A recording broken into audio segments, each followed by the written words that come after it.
Good morning. In this lecture we will study the work. तो अब देखो work को कैसे समझेंगे।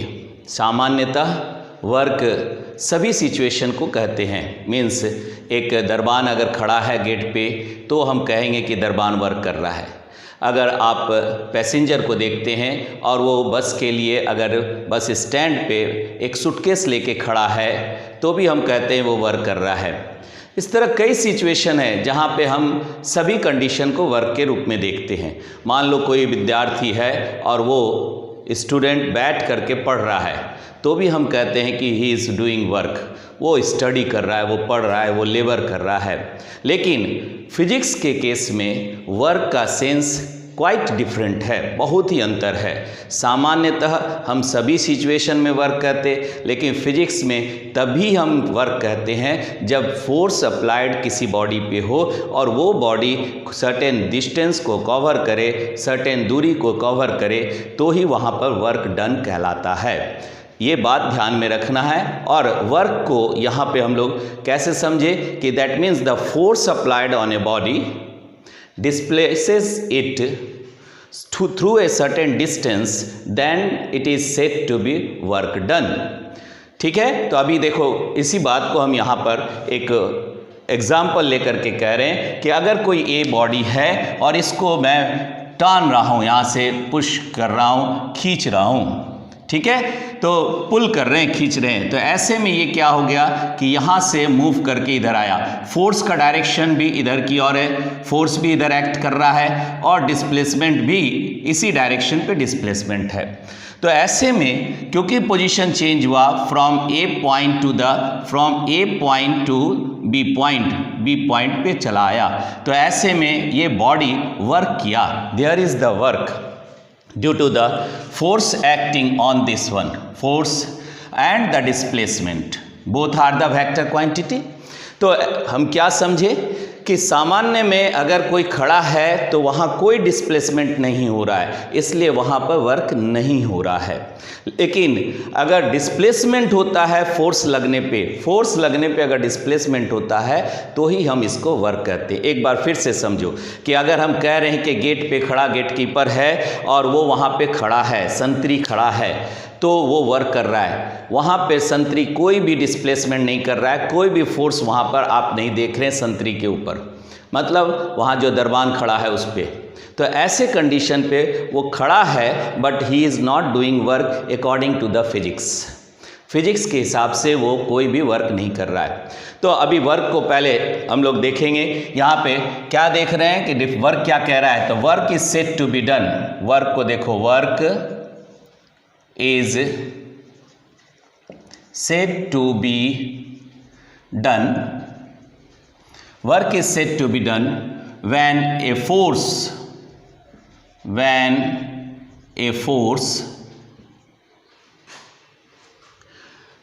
applied on the body displaces the body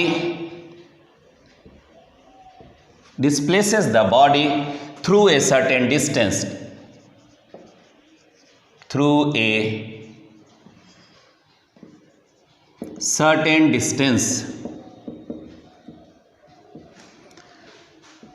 in the direction of the force applied, in the direction of applied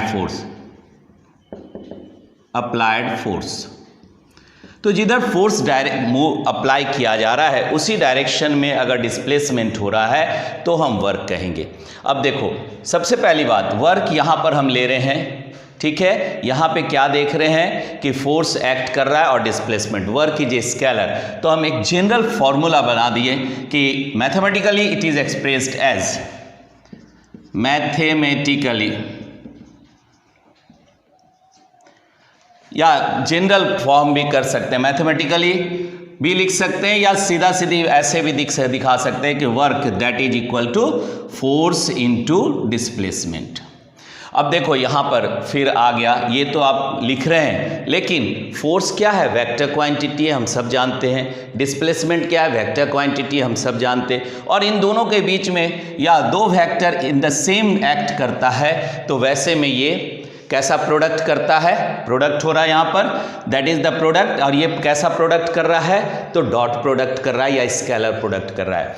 तो ऐसे में हम इसको वेक्टर लगा देंगे, तो एफ एस वेक्टर हो गया। अब देखो ये हम समझ रहे हैं, अगर हम मैग्नीट्यूड में बात करते हैं तो सीधा सीधी क्या होगा, work is equal to F S लिखेंगे, दैट इज द वर्क। क्यों, यहाँ पर दोनों के बीच में एंगल कितना है, ये भी इसी डायरेक्शन में फोर्स भी है एंड डिस्प्लेसमेंट भी आपका उसी डायरेक्शन में। द फोर्स एक्ट कर रहा है जिस डायरेक्शन में, उसी डायरेक्शन में डिस्प्लेसमेंट है। तो थीटा इज इक्वल टू कितना हो गया, 0 डिग्री हो गया। तो ऐसे में ये डॉट प्रोडक्ट को देख रहे हैं। और अभी जानेंगे यहाँ पर कि अगर फोर्स ऑब्लिकली एक्ट करता है तो कौन सा कंपोनेंट एक्ट करेगा फोर्स का, जो along the A B act करेगा या डिस्प्लेसमेंट एक्ट करेगा। एक बात और, जो अभी आपने डिफिनेशन पढ़ा कि फोर्स एक्ट करेगा तो डिस्प्लेसमेंट होगा, और डिस्प्लेसमेंट किस डायरेक्शन में होगा, इन the direction of the applied force. जिधर फोर्स अप्लाई कर रहे हैं उसी डायरेक्शन में डिस्प्लेसमेंट होगा, तो ही यहाँ पर वर्क डन को हम कंसिडर करते हैं, और ऐसा होगा। ठीक है, बात समझ में आ रहा है। तो 9th क्लास में आप ये ले सकते हैं, work is equal to F into S. लेकिन जब हम 11th क्लास में जाते हैं तो इसको हम और बढ़िया से समझते हैं। कैसे समझ रहे हैं, तो मान लो अब यहाँ पर बात कर रहे हैं, ये तो एक रिलेशन आपने सेट किया कि it is a work is a scalar quantity. यहाँ लिख सकते हैं work is a scalar quantity. That means scalar means only it will give the magnitude, there is no indication of the direction, direction नहीं है। तो scalar quantity है, इसका मतलब ये डॉट प्रोडक्ट बनाता है, डॉट प्रोडक्ट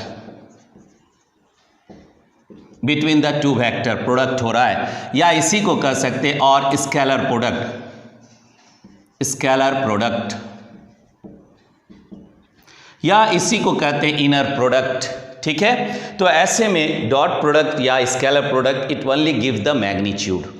वर्क में सिर्फ मैग्नीट्यूड के बारे में बात करते हैं, यहाँ डायरेक्शन नहीं होता है। एक बात, दूसरा बात हम क्या कर रहे हैं यहाँ पर कि अगर इसको हम और बढ़िया से समझे कि फोर्स अभी क्या है, force parallel to the displacement, दोनों क्या है, पैरेलल है। ठीक है, लेकिन ऐसा नहीं है। अगर हम ऑब्लिकली फोर्स एक्ट करता है तो उस समय हम क्या देखेंगे, तो चलो अब यहाँ पर हम फोर्स को ऑब्लिकली एक्ट करा रहे हैं। ठीक है, और इसी रिलेशन को हम फिर से फाइंड आउट करेंगे कि देखो कैसे है यहाँ पर द फोर्स एक्टिंग ऑब्लिकली। अब इसको भी यहाँ से हटा रहे हैं, देखिए दैट फोर्स, अब ये बॉडी में फोर्स टेंजेंशियल या ऑब्लिकली एक्ट कर रहा है। ठीक है, ऑब्लिकल फोर्स, ऑब्लिकली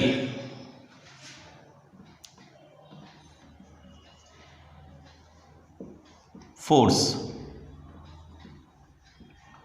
ठीक है, ऑब्लिकली फोर्स एक्ट कर रहा है। यहां पर देखो ऑब्लिकली हो गया, ऑब्लिकली फोर्स। ठीक है, और ये that making the angle of theta with the horizontal, horizontal से ये कितना एंगल बना रहा है, थीटा एंगल बना रहा है। कौन, फोर्स, जो आपने फोर्स लिया है that is the F, force vector.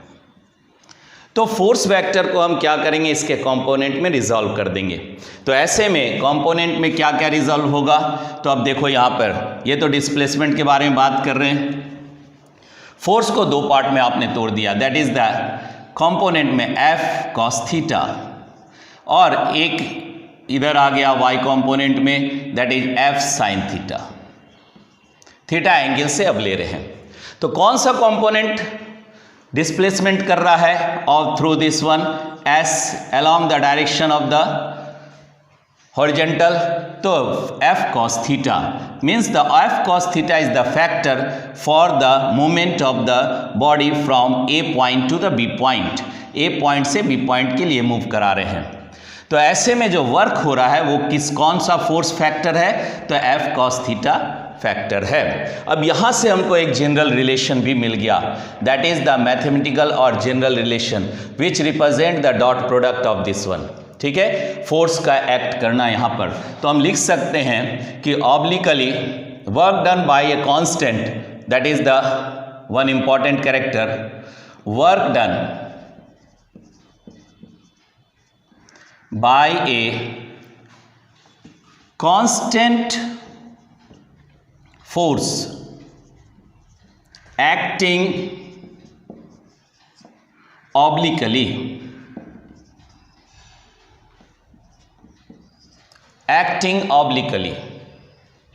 ठीक है। तो ऐसे में आप ये रिलेशन को देख रहे हैं। तो कंपोनेंट में आपने तोड़ा, फर्स्ट ऑफ ऑल क्या कर रहे हैं, resolve the force into its component, resolve the force into its components, या फोर्स वेक्टर भी है तो फोर्स को आप F वेक्टर कर दीजिए यहाँ पर, और ये F वेक्टर लिख देते हैं, F vector into its components। तो ऐसे में फैक्टर कौन कौन हो गया कंपोनेंट में, that is horizontal, along the horizontal component F cos theta, along the horizontal, and F sin theta along the vertical। now the force कौन सा एक्ट कर रहा है along the horizontal, that is the F cos theta। for the work, force F cos theta is along the displacement। तो ऐसे में work क्या हो गया, work is equal to F cos theta into displacement। अब ये इसी रिलेशन से हम यहाँ पे देखते हैं कि work is equal to Fs cos theta. ठीक है, अब यहाँ थीटा का रिलेशन है, फोर्स आपने लिखा है कि फोर्स क्या है, कांस्टेंट फोर्स है। जब कांस्टेंट फोर्स एक्ट कर रहा है, ये हम लोग कंसीडर कर रहे हैं, ऐसे दोनों ही वेरी कर सकता है। वर्क करने वक्त हम कांस्टेंट फोर्स भी देखते हैं, और क्योंकि हमारे सिलेबस में यूनिफॉर्म और कांस्टेंट फोर्स को ही कंसीडर करना है, और डिस्प्लेसमेंट भी आप कंसीडर कर रहे हैं। तो ऐसे में कांस्टेंट फोर्स आप जब लिए तो इसका कौन सा कंपोनेंट आ रहा है, that is the F cos theta. ठीक है, तो ये वर्क हो गया। और इन जनरल अगर हम बात करें, इन जनरल, तो यही F cos theta that represent work is equal to force, क्योंकि cos theta is the component of dot product, तो वेक्टर हो गया F vector dot S vector. और ये वर्क क्या हुआ, डॉट प्रोडक्ट या स्केलर प्रोडक्ट जो अभी हम पहले लिखे थे। तो हम लोग समझे यहाँ पर सबसे पहली बात कि फोर्स वर्क तभी कहलाएगा जब फोर्स और डिस्प्लेसमेंट होगा। अगर फोर्स लग रहा है और डिस्प्लेसमेंट नहीं हो रहा है तो हम वर्क नहीं कहेंगे। जैसे हम दीवार को धक्का मार रहे हैं, हम बहुत थक रहे हैं, लेकिन फिर भी there is no work according to the physics. ठीक है, क्योंकि वहाँ दीवार घसक नहीं रहा है, दीवार में कोई चेंजेस नहीं हो रहा है, दीवार अपने पोजीशन को चेंज नहीं कर रहा है। अगर आप दीवार को या बड़ा बड़ा स्टोन को अगर हम धक्का दे रहे हैं, स्टोन नहीं हिल रहा है, तो ऐसे में क्या होगा, वहाँ पे work is equal to zero होगा। वर्क होने के लिए आपको फोर्स का होना और साथ साथ डिस्प्लेसमेंट का होना along the direction of the force is important. तो एक जनरल फार्मूला भी हमारे पास आ गया, work is equal to F dot S या Fs cos थीटा भी लिख सकते हैं। अब इसके हिसाब से हम अलग अलग वैल्यू पे जानेंगे कि अगर फोर्स का नेचर कैसा है। तो नेचर ऑफ द फोर्स जानने के लिए हमको ये रिलेशन भी ध्यान में रखना है। यही रिलेशन है जो कि नेचर बता रहा है Fs cos theta, and this is the general relation. ठीक है, तो वर्क को हम समझे यहाँ पर। अब आगे बात कर रहे हैं कि ये तो आपने यूनिफॉर्म केस में लिया था फोर्स का, लेकिन फोर्स भी वैरी करता है और वर्क का वैल्यू इन दोनों बात पे डिपेंड करता है। दैट वर्क डिपेंड्स अपॉन, देखो अब यहाँ पे हम लिख रहे हैं, इसको मिटा करके, work depends upon both force and the displacement. Work ज़्यादा है, कम हो रहा है, work is also related with the energy. इसका हमने आप एनर्जी ज़्यादा लगा रहे हैं या कम लगा रहे हैं, that depends upon the force, वहाँ कितना एक्ट हो रहा है और कितना डिस्प्लेसमेंट आप कर रहे हैं। So work depends on, work done depends on, number 1 पहला, on the force acting, on the force applied, उस पर वर्क डिपेंड कर रहा है। इसका मतलब work is directly proportional to the force. कैसे बात कर रहे हैं और इस बात को कैसे समझ रहे हैं? मान लो मेरे पास पेन है, हम इस पेन को होल्ड कर रहे हैं ऊपर की ओर, ऊपर ले जा रहे हैं, तो हम कितना फोर्स लगा रहे हैं? जितना इसका वेट है, ठीक है, और ये डिस्प्लेसमेंट सर्टेन हाइट h हो रहा है, तो यहाँ पर क्या हो गया? दैट इज द वर्क, ठीक है। और ये वर्क देख रहे हैं, ये एक सामान्य वर्क मिला हमको, लेकिन वही हम यहाँ पर मान लो सपोज करो कि मेरे पास बुक्स है ये, और इस बुक को हम होल्ड कर रहे हैं और ऊपर सर्टेन हाइट पे ले जा रहे हैं, ठीक है। तो ऐसे में देखो इसका मास ज़्यादा, इसका वेट ज़्यादा है, तो इसमें क्या होगा? हमको फोर्स भी ज़्यादा लगाना पड़ेगा। तो ज़्यादा फोर्स लगा रहे हैं, इसका हमने वर्क का वैल्यू भी ज़्यादा हो रहा है। बात समझ में आया? तो हम कह सकते हैं कि work is directly proportional to the force, मतलब फोर्स अगर ज़्यादा जहाँ लग रहा है वहाँ वर्क भी ज़्यादा होगा। ये एक एग्जाम्पल के रूप में आपने अभी देखा। और दूसरा सेकंड, वर्क किस पे डिपेंड करता है? Also depends upon the displacement, depends on the, दो बार ऑन हो गया, यहाँ पे ऑन हटा दो, ऑन द डिस्प्लेसमेंट। अगर डिस्प्लेसमेंट ज़्यादा है, that means work is directly proportional to the displacement.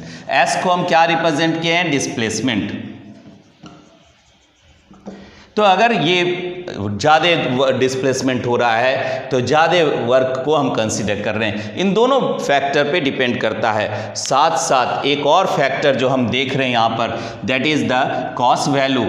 Cost value is bounded. Cost क्या है? बाउंडेड है with the +1 to the -1। Cost का वैल्यू बाउंडेड है and not only bounded, it is periodic also. तो कहने का मतलब है कि कॉस्ट फैक्टर पे भी डिपेंड कर रहा है। थर्ड, ये डिपेंड किस पे कर रहा है? On the cost factor, cos angle, cos theta. Cos theta पे भी डिपेंड कर रहा है। Work is directly proportional to the cos theta. कैसे? अभी हमने कहा अगर थीटा का वैल्यू आप 0 लेते हो, माने फोर्स और ये दोनों है, तो उस समय वर्क मैक्सिमम मिलेगा फॉर दैट फोर्स। लेकिन अगर थीटा का वैल्यू चेंज करते जाएंगे तो वर्क का वैल्यू भी डिफर करेगा। और अगर अभी हम लोग देखेंगे नेचर ऑफ वर्क में, ठीक है, और अगर थीटा का वैल्यू 90 डिग्री ले लेंगे तो ऐसे में कॉस का वैल्यू 0 हो जाएगा, तो वहाँ कोई वर्क नहीं होगा, ठीक है ना। तो ऐसे में हम ये एंगल भी बहुत बड़ा फैक्टर है जिसको हम लोग यहाँ कंसीडर कर रहे हैं। Work is directly proportional to the cos of the theta और angle of the cos factor, ठीक है। तो अब यहाँ पे हम क्या देख रहे हैं? That is the nature of the work. Work का प्रकृति कैसा है, वर्क का नेचर कैसा है, ठीक है। वर्क का कैरेक्टर को हम कैसे कंसीडर करेंगे? एक बात ध्यान में रखना है कि वर्क इज स्केलर, लिखे भी हैं और हम बार बार बोल भी रहे हैं। इसका हमने it is only related with the magnitude.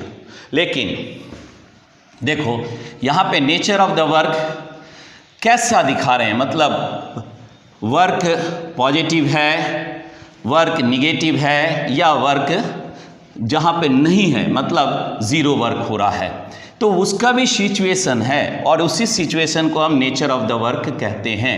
वो सिचुएशन जहाँ वर्क को हम बढ़ते हुए क्रम में देख रहे हैं, घटते हुए क्रम में देख रहे हैं और नहीं होते हुए क्रम में देख रहे हैं, तो ये सिचुएशंस है वर्क का, और उसी को हम क्या कह रहे हैं? Nature of the work. Nature of the work, work का नेचर क्या है? तो सबसे पहला बात, work consider to be a positive. तो सबसे पहले हम लोग देख रहे हैं the work done is the positive work done कह सकते हैं, पॉजिटिव, या लिख दो पहले यहाँ पे पॉजिटिव वर्क डन,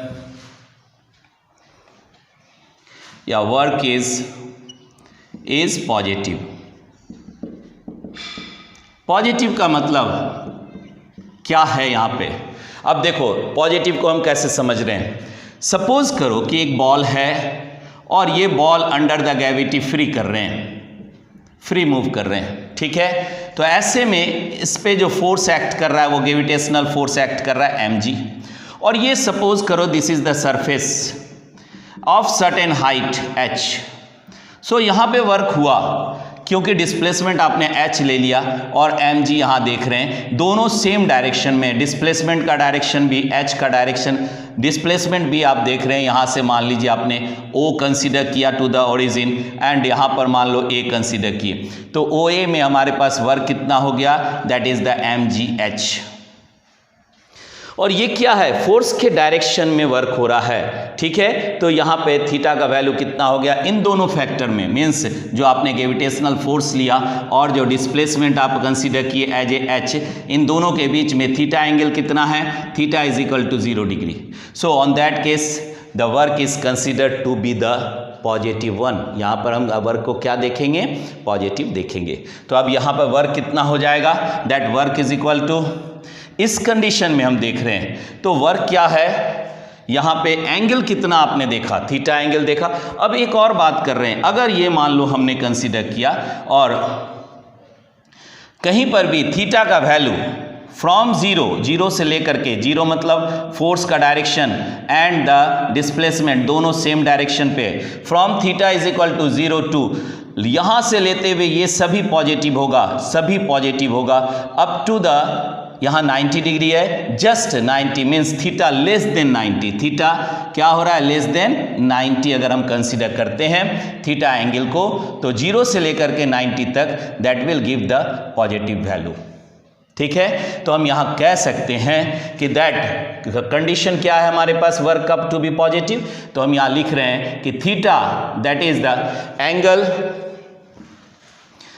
क्या यहाँ पर रखें, मान लो हम यहाँ ऐसे बना देते, ये हो गया आपका यहाँ पे, तो थीटा का वैल्यू कितना आया, तो 0 से बड़ा थीटा हो गया, 0 डिग्री से बड़ा थीटा, और equal to that of the less than 90 degree, and it is the case of acute,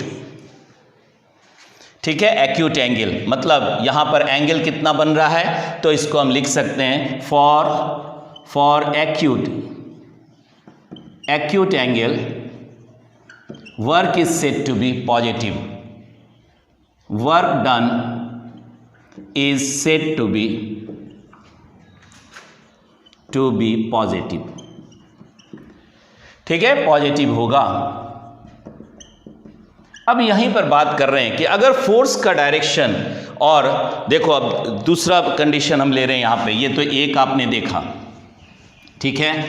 अब यहाँ पर सेकंड केस ले रहे हैं कि मान लो for second case B number, B देख रहे हैं यहाँ पर कि वर्क इज 0, वर्क क्या है, वर्क डन इज 0, वर्क नहीं हो रहा है। तो क्या आपको मिला, तो यहाँ पर मान लो सपोज करो कि एक प्लैनेट मूव कर रहा है अलोंग द सन, तो ऐसे में moment of the planet p हो गया और सन हो गया, it is moving tangentially and there is the centripetal force, इनके बीच में सेंटीपिटल फोर्स है, सेंटीपिटल फोर्स आप एक्ट करा रहे हैं, ठीक है। Gravitational force produces the centripetal force here along the sun and the planet, but motion किधर है, मोशन और डिस्प्लेसमेंट किधर हो रहा है, तो दोनों के बीच में कितना एंगल बन रहा है, 90 डिग्री।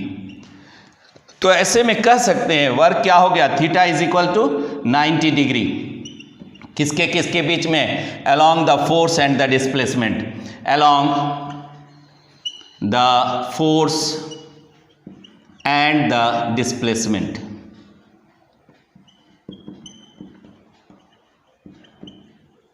तो ऐसे में वर्क कितना हो गया, तो work is equal to F S cos 90, और कॉस 90 का वैल्यू हम लोग क्या लेते हैं, क्या है, 90 का वैल्यू 0 है, since cos 90 is equal to 0, so work is equal to 0। तो ऐसे में कोई भी प्लैनेट, सैटेलाइट या हेवनली बॉडीज जो मूव कर रहा है और अंडर द सेंटीपिटल फोर्स और अंडर द ग्रेविटी, तो ऐसे कंडीशन में there is no work done by the planet. ठीक है, कोई भी प्लैनेट के द्वारा वर्क नहीं हो रहा है वहाँ पे, इसका मतलब वहाँ एनर्जी का लॉस नहीं है और वो अपने ऑर्बिट में मूव कर रहा है। So that is the case and that is the one another nature, प्रकृति वर्क का, कि और किस पे डिपेंड कर रहा है, थीटा पे। तो आप देखें वर्क का, पहले हमने बताया कि वहाँ पर कोई डिस्प्लेसमेंट नहीं है, इसका मतलब अगर डिस्प्लेसमेंट जीरो है तो भी वर्क जीरो है, अगर वहाँ कोई फोर्स नहीं एक्ट कर रहा है तो भी जीरो है, और एंगल भी फैक्टर है, जो एंगल को आप देख रहे हो। ठीक है, अब ये थर्ड बात कर रहे हैं कि वर्क इज निगेटिव। तो वर्क निगेटिव के बारे में अगर हम देखते हैं, वर्क इज निगेटिव, तो इसी रिलेशन को देखो, और अगर हम कहें कि ऑब्जेक्ट और बॉल इज थ्रोन अपवर्ड, चलो इसी को देखते हैं और यहीं पर हम थोड़ा चेंज करके बात कर रहे हैं। ठीक है, तो work to be negative, work done considered as negative 1।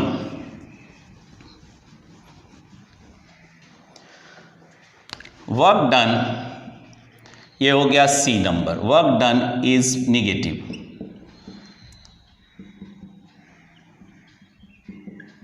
Negative work done के बारे में बात करें, कैसे?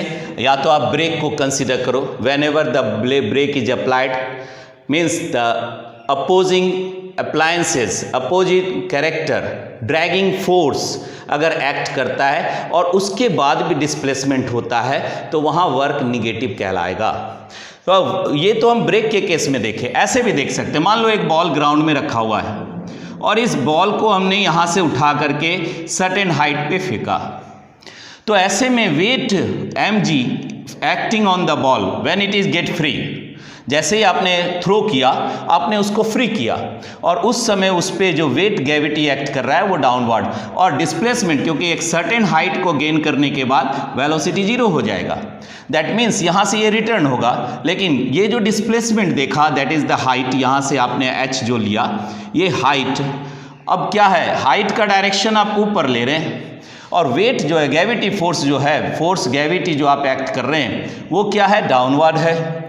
तो ऐसे में ये दोनों एंगल कितना बना रहा है, theta is equal to 180 degree और cos 180 that is equal to minus 180 degree minus 1।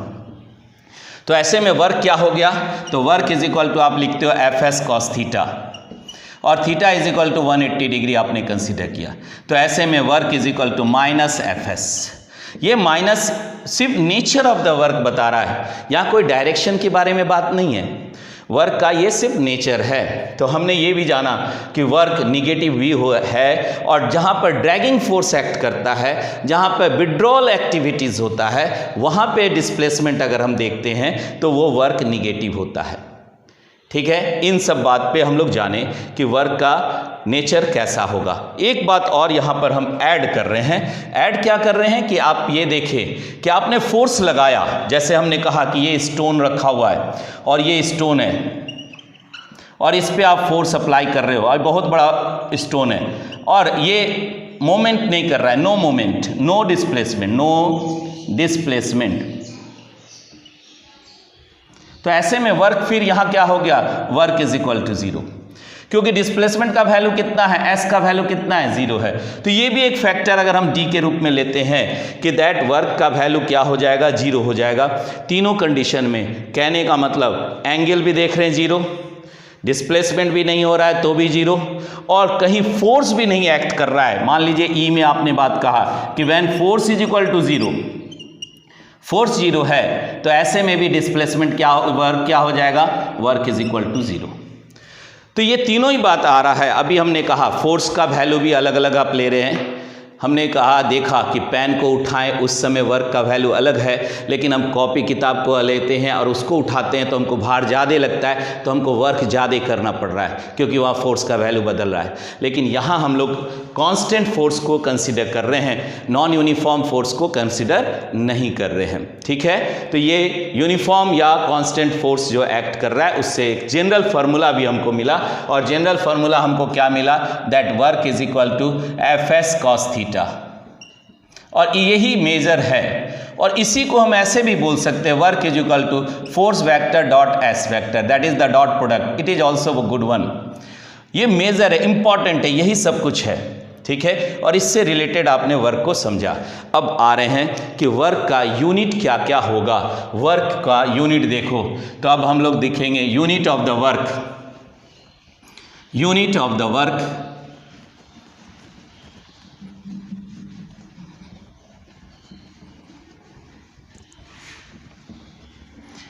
देखिए, तो अगर हम CGS में कह रहे हैं तो unit of the work is the अर्ग, एंड वर्क को हम यहाँ पर फोर्स से भी रिलेट कर रहे हैं, तो आप यहाँ पे कह सकते हैं डायन centimetre is the unit in the CGS। दोनों ही बात कर रहे हैं। तो यूनिट ऑफ द वर्क अगर देखते हैं, यूनिट ऑफ द वर्क, तो वर्क का यूनिट आप ले रहे हैं, पहला सबसे पहला हम लोग बात कर रहे हैं, that is the CGS unit. और CGS यूनिट में हम क्या लिखते हैं, वर्क इज द अर्ग, और one erg that is equal to one dyne, क्योंकि फोर्स का हो जाएगा, वर्क आपने लिखा, work is equal to force into displacement, तो इन दोनों का हम कंसिडर करेंगे। तो वन डायन और यहाँ पर हो गया इनटू सेंटीमीटर, या आप लिख सकते हैं वन डायन centimetre, that is the one अर्ग। कहाँ पे आया, CGS में आया। अब इसको अगर हमको डिफाइन करना है तो यहीं से हम लिख देंगे इसको। क्या करेंगे, work is said to be, work is said to be one erg, said to be one erg when force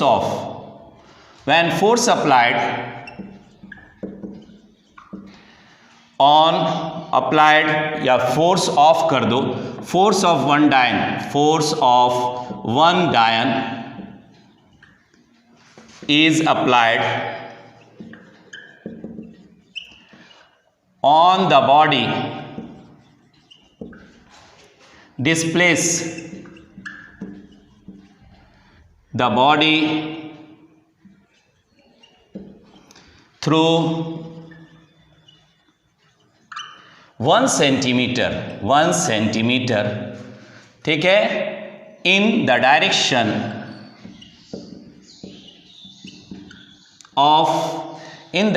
of applied force। यहाँ से इसको मिटाओ, इन the direction of applied force, ठीक है। तो ये भी हमको यहाँ पे मिल रहा है, इन the direction of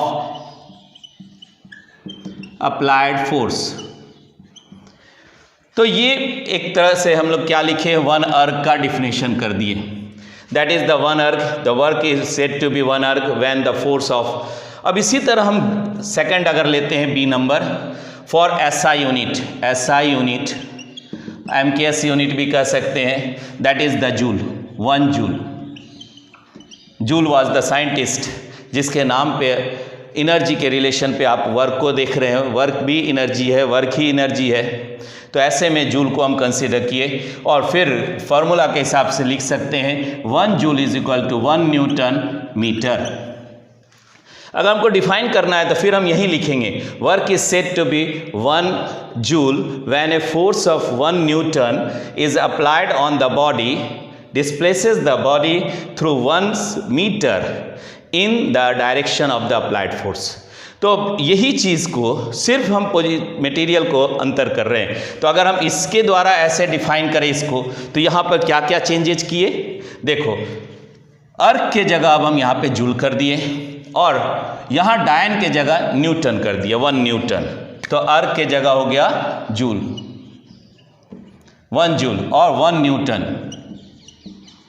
that is the N, 1 Newton is applied on the body through 1 centimetre के जगह अब ये 1 मीटर हो गया in the direction of the applied force। तो अब ये किसका डिफिनेशन हो गया, 1 जूल का डिफिनेशन हो गया। तो ये तो हम लोग देखे और इसी के साथ अब देख रहे हैं वर्क का, that is the in case of the gravitation में भी देखते हैं यूनिट क्या है। Gravitational unit of work. ठीक है, तो ग्रेविटेशनल यूनिट अगर हम लेते हैं तो रिलेशन हमारे पास है, देखो इसको भी मिटा दें,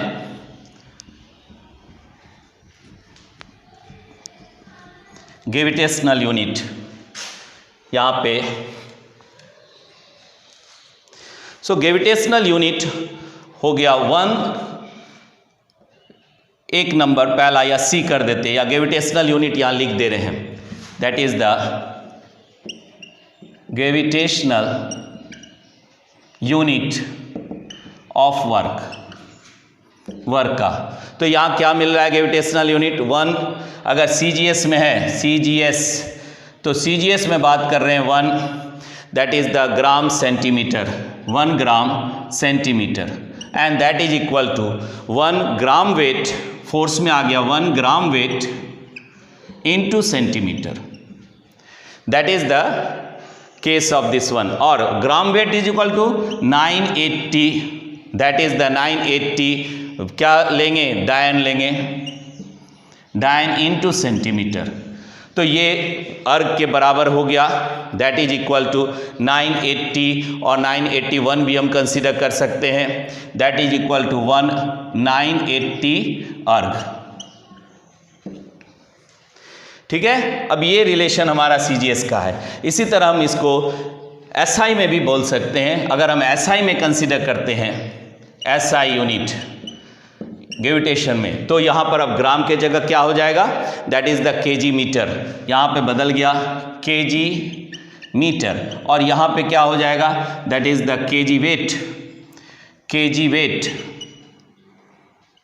और सेंटीमीटर के जगह अब ये मीटर में हो गया, तो यहाँ पे 980 के जगह पे 9.8 और 9.81 भी लिख सकते हैं, 9.81 और 9.8 न्यूटन मीटर। ठीक है, न्यूटन मीटर, और न्यूटन मीटर जो आप ले रहे हैं that is equal to joule, that is 9.81 newton metre, and this is equal to 9.81 joule. तो ये क्या है आपका, these are the gravitational unit of work. तो वर्क को हम लोग बहुत अच्छी तरह से समझे।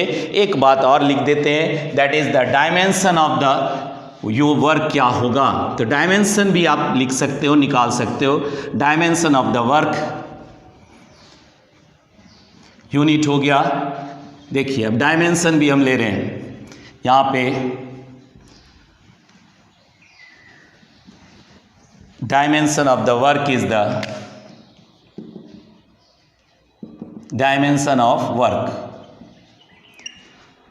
को आपने लिखा था फोर्स इनटू डिस्प्लेसमेंट, और वर्क का डायमेंशन अगर हम बात करते हैं तो फोर्स का डायमेंशन हो गया mLT-2 इनटू डिस्प्लेसमेंट का L हो गया।